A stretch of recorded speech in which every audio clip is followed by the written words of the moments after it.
अस्सलाम वालेकुम and good evening. मैं हूं मेहर बुखारी। खबर है कि चौधरी बरदरान में पहली बार इख्तलाफात खुलकर सामने आ गए हैं। जरा ये खबर दे रहे हैं कि चौधरी शुजात हुसैन और चौधरी परवेज इलाही ने अपनी सियासी राहें जुदा करने का फैसला कर लिया है। बाज़ाब्ता ऐलान चौधरी हुसैन इलाही की वतन वापसी के बाद होगा।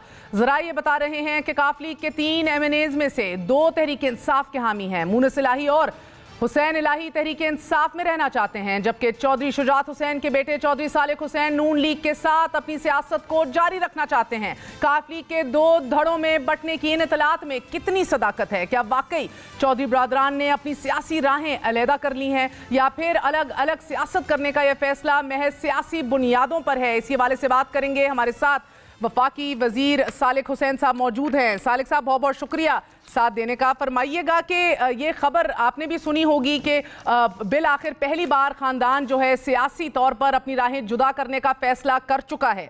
क्या ये दुरुस्त है? नहीं, ऐसा कोई फैसला नहीं हुआ जी, ना ही कोई ऐसी बात अंदर डिस्कशन हुई है हमारी फैमिली के अंदर।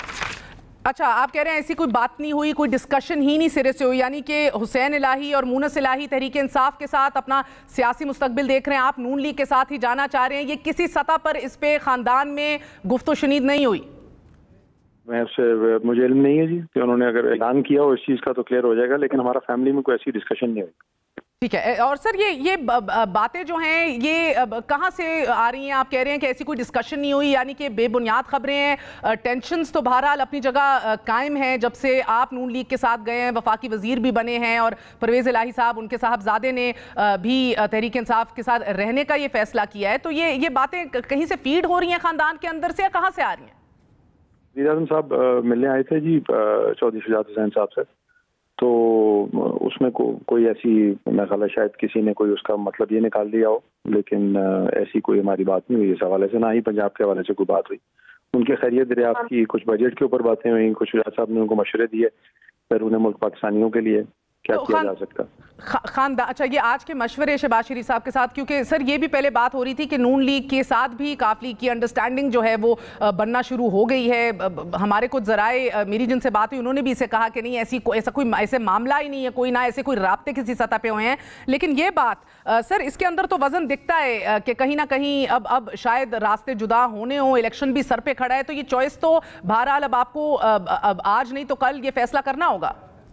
कैसी बात?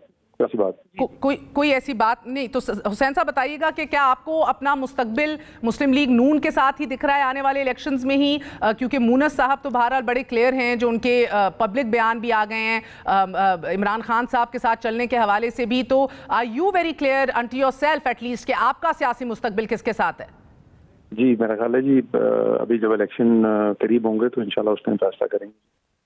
बहुत बहुत शुक्रिया। हमारे साथ वफाकी वजीर सालिक हुसैन साहब मौजूद थे। तरदीद कर रहे थे ऐसी खबरों की, खानदान में ऐसी कोई बहस नहीं हुई, कोई बात नहीं हुई, कोई गुफ्त शनीद नहीं हुई कि सियासी मुस्तकबिल कहाँ है और किस जमात के साथ है। कबल अज़ वक्त हैं ये खबरें। नाज़रीन, आपको बताते चलें आज की एक और बड़ी खबर कि आज वज़ीर आज़म शहबाज शरीफ की ज़ेर सदारत कौमी इक़्तिसादी काउंसिल इजलास में अगले साल के लिए अहदाफ रखे जा चुके हैं। शरह नमू का हदफ 5% रखा गया है कि जो इस वक्त एज वी स्पीक 5.9% है, यानी कि GDP में कमी आएगी। It will contract. इसी तरह महंगाई का हदफ 11.5% रखा गया है कि जो किसी सूरत हासिल नहीं किया जा सकता, क्योंकि इस वक्त हफ्तावार महंगाई 20% है और अगर पेट्रोल की कीमतों में इजाफे के बाद उम्मीद की जा रही है कि महंगाई आसमान से बातें करेगी। 11.5% का हदफ, डबल डिजिट इन्फ्लेशन का एतराफ तो जरूर है, लेकिन किसी सूरत भी ये इस तक महदूद नहीं रहेगा कि जो हम इशारे देख रहे हैं। साथ ही रुपए की कदर में कमी का असर भी दरामदाद और अल्टीमेटली महंगाई की सूरत सामने आने वाला है।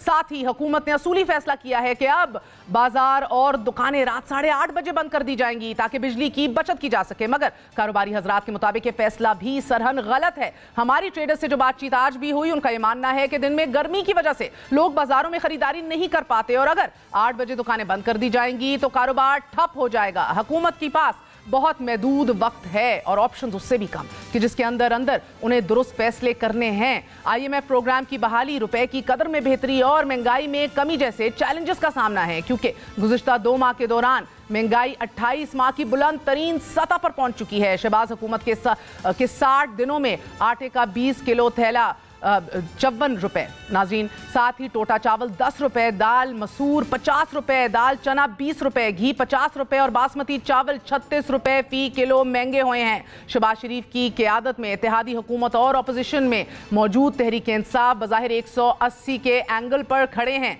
लेकिन इमरान खान हुकूमत का खात्मा चाहते हैं, जबकि हुकूमत के लिए इमरान खान से बड़ा चैलेंज वो मईशत, वो इकॉनमी है कि जिसे काबू में लाने के लिए इमरान खान की हुकूमत को रुखसत किया गया था। आयरॉनिकली इनफ इसी हवाले से बात करेंगे। हमारे साथ साबिक वफाकी वजीर खजाना शौकत तरीन साहब मौजूद हैं। शौकत साहब, बहुत बहुत शुक्रिया साथ देने का।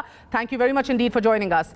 सर, सबसे पहले तो क्योंकि अभी आप सियासी बहस का भी मौजू हैं, गुज़िश्ता 2 माह के दौरान हमने देखा कि जिस तरह मुल्की सियासत में फ़ौज के किरदार को मौजू बहस लाया गया है, वो 74 सालों के दौरान तरीन साहब कभी भी नहीं हुआ। गुज़िश्ता साल भी पाक फ़ौज की जानिब से सियासत में किसी किस्म के किरदार अदा ना करने का कहा गया था, और अब तक ये बात मौजू बहस फिर भी है। तो मुस्लिम लीग नवाज़ की आला क़यादत के बाद साबिक वज़ीर आज़म इमरान खान की तरफ से भी न्यूट्रल की इस्तिलाह को इस्तेमाल कर लीजिए, या फ़ौज के सियासी किरदार पर बात हो रही है आज भी। और अब शौकत तरीन साहब, आपकी तरफ से एक हालिया इंटरव्यू में ये दावा किया गया कि मिफ्ता इस्माइल और दीगर अफराद को बुलाया गया और IMF मुज़ाकरात के हवाले से कंसोर्शियम बनाने का कहा गया।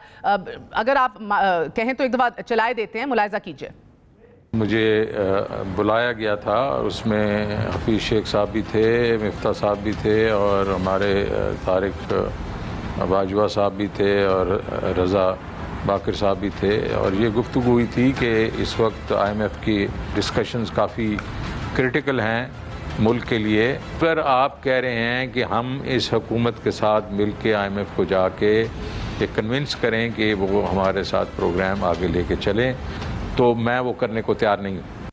तरीन साहब, इस इंटरव्यू के बाद सहाफ़ी शाहीन सबाई ने यह दावा किया कि आपको तहरीक इंसाफ छोड़ने का कहा गया, कि जिसके जवाब में आज ISPR की जानिब से भी एक ताज़ा तरीन बयान आया है और उन्होंने इसकी तरदीद की है वेटरन सहाफ़ी शाहीन सबाई की, और बाज़ दीगर अफराद के इल्ज़ामात को भी बेबुनियाद ठहराया है। ज़ाती मुफादात के लिए इदारे की क़यादत के ख़िलाफ़ बदनीयती पर मबनी इन इल्ज़ामात को उन्होंने गर्दाना है।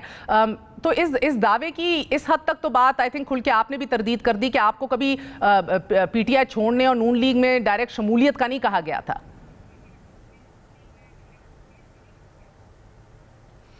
जी बिल्कुल नहीं कहा गया था। और दूसरी चीज़ है, ये जो मीटिंग की बात कर रहा था, ये इस किस्म की मीटिंग्स तो आपस में मुशावरत होती रहती है, और मेरे ख्याल में इन गुड अर्नेस्ट कोशिश की गई कि भाई IMF के साथ क्या स्ट्रेटजी बनाई जाए। और ये I think it was a discussion point कि किस किस्म से हम किस किस्म की स्ट्रेटजी लेके जाएं, क्योंकि मैं पहले एक्स फाइनेंस मिनिस्टर था, तो मेरे से भी उन्होंने मशवरा लिया, और हफीज़ शेख साहब पहले मेरे से पहले फाइनेंस मिनिस्टर थे, उनसे मशवरा लिया गया।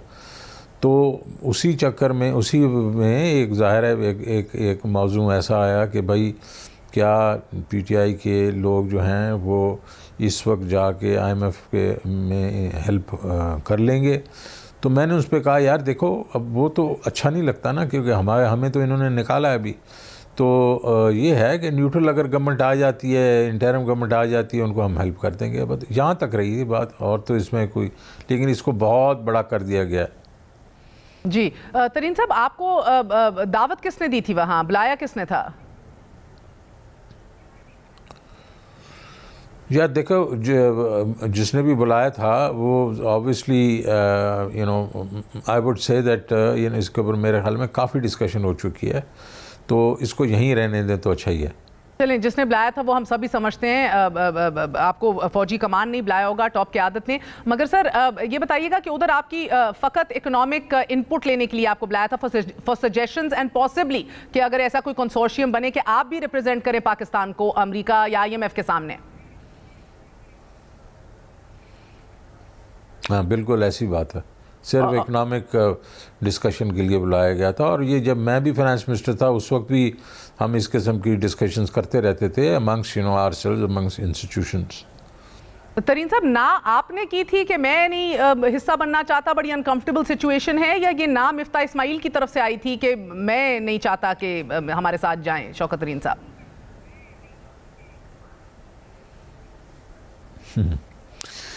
नहीं, अगर उनकी तरफ से आती तो वो मुझे बुलाता ही ना। मुझे जो अगर बुलाया गया है तो जाहिर है उनका यही है कि वो चाह रहे थे सारे कि भाई एक किस्म से अगर IMF को ये पता चले कि जो सिटिंग गवर्नमेंट है वो और जो पहले वाली गवर्नमेंट है, क्योंकि दो ही गवर्नमेंट हो सकती है ना, या उनकी गवर्नमेंट है या हमारी गवर्नमेंट हो जाएगी, तो वो दोनों का एक किस्म से यूनाइटेड फ्रंट है, तो वो फिर तो इसलिए ये मिफ्ता साहब ने तो ज़ाहिर है ये नहीं कहा कि भाई मुझे सपोर्ट ना करें। मिफ्ता साहब तो चाह रहे थे कि हम उनको सपोर्ट करें। मेरा व्यू ये पॉइंट ये था कि भाई सपोर्ट तो आपको हम कर लें, लेकिन आपने तो अभी हमें निकाला है, तो वो बड़ा मुश्किल हो जाएगा। ठीक है, क्योंकि एक वर्जन ये आ रहा है कि एक्चुअली मिफ्ता इस्माइल साहब ने ना की और आपने नहीं इनकार किया था साथ बनने का। सर, मगर एक और तंकीद भी आ रही है कि जब मुल्क गैर मामूली हालात से दो चार है और अनप्रेसिडेंटेड हम एक जगह पे खड़े हैं, they possibly looking at a default for the first time in history, एक ऐसे वक्त में क्या आपको पाकिस्तान को पहले रख के मदद नहीं फराम करनी चाहिए थी? आप मुशर्रफ के साथ भी रहे हैं, जरदारी साहब के साथ भी रहे हैं, essentially you are a technocrat, should you not have extended that help for the sake of Pakistan? Musharraf के साथ तो मैं नहीं रहा हूँ, जरदारी साहब का मैं फाइनेंस मिनिस्टर होता था। देखें, बात सिर्फ इतनी है कि हम क्या कह रहे हैं, हम ये तो नहीं कह रहे कि हम जो है वो पाकिस्तान को हेल्प नहीं करेंगे। हम तो एक अच्छी भली इकानमी छोड़ के गए थे, मेरा अच्छा रिलेशनशिप था उसके साथ, IMF के साथ। तो उसके बाद जो इन्होंने किया उस इकानमी के साथ, तो वो तो काफ़ी बुरा किया। हमारी तो शुरू से ये है कि भाई आप इलेक्शंस करवाएं और उसके बाद पता चले कि रिप्रेजेंटेटिव गवर्नमेंट होनी चाहिए। तो हम उस बेसिस के ऊपर तो मेरा व्यू था। और उसके बाद ये है कि इंटरिम गवर्नमेंट आएगी तो इंटरिम गवर्नमेंट को तो हम हेल्प कर देंगे। तो it's not a question of कि पाकिस्तान का मतलब इसमें वो है कि पाकिस्तान के डिफ़ॉल्ट को हम तो नहीं लेके गए इनको। हम 6% पे इकॉनमी ग्रो कर रही थी, हमारे जो एक्सपोर्ट्स बढ़ रही थी, हर चीज़ बढ़ रही थी, तो इन्होंने हमें डिस्टेबलाइज़ किया। तो ये डिस्टेबलाइज़ किया है तो उसका एक सोल्यूशन भी है ना, चलें आप इलेक्शंस करवा लें। अब ये नहीं हो सकता कि हम अच्छी भली इकानमी छोड़, आज इनके जो नंबर्स आए हैं इन्होंने दिया इकनॉमिक सर्वे में, वो सारे नंबर्स दिखा रहे हैं कि पाकिस्तान की इकानमी बेहतरीन मतलब बहुत अच्छी जा रही थी, उसको डिस्टेबलाइज़ कर दिया। फिर कहा कि फॉर द सेक ऑफ हमने, हाँ हमारे से गलती तो हो गई है, हमने गड़बड़ तो कर दी है, आओ अब हमें हेल्प करो। ये तो नहीं होता ना। हम फिर कहते हैं ठीक है हम आपको हेल्प ज़रूर करेंगे, आप इंटरिम गवर्नमेंट लाएँ और इलेक्शंस अनाउंस करें, हम ज़रूर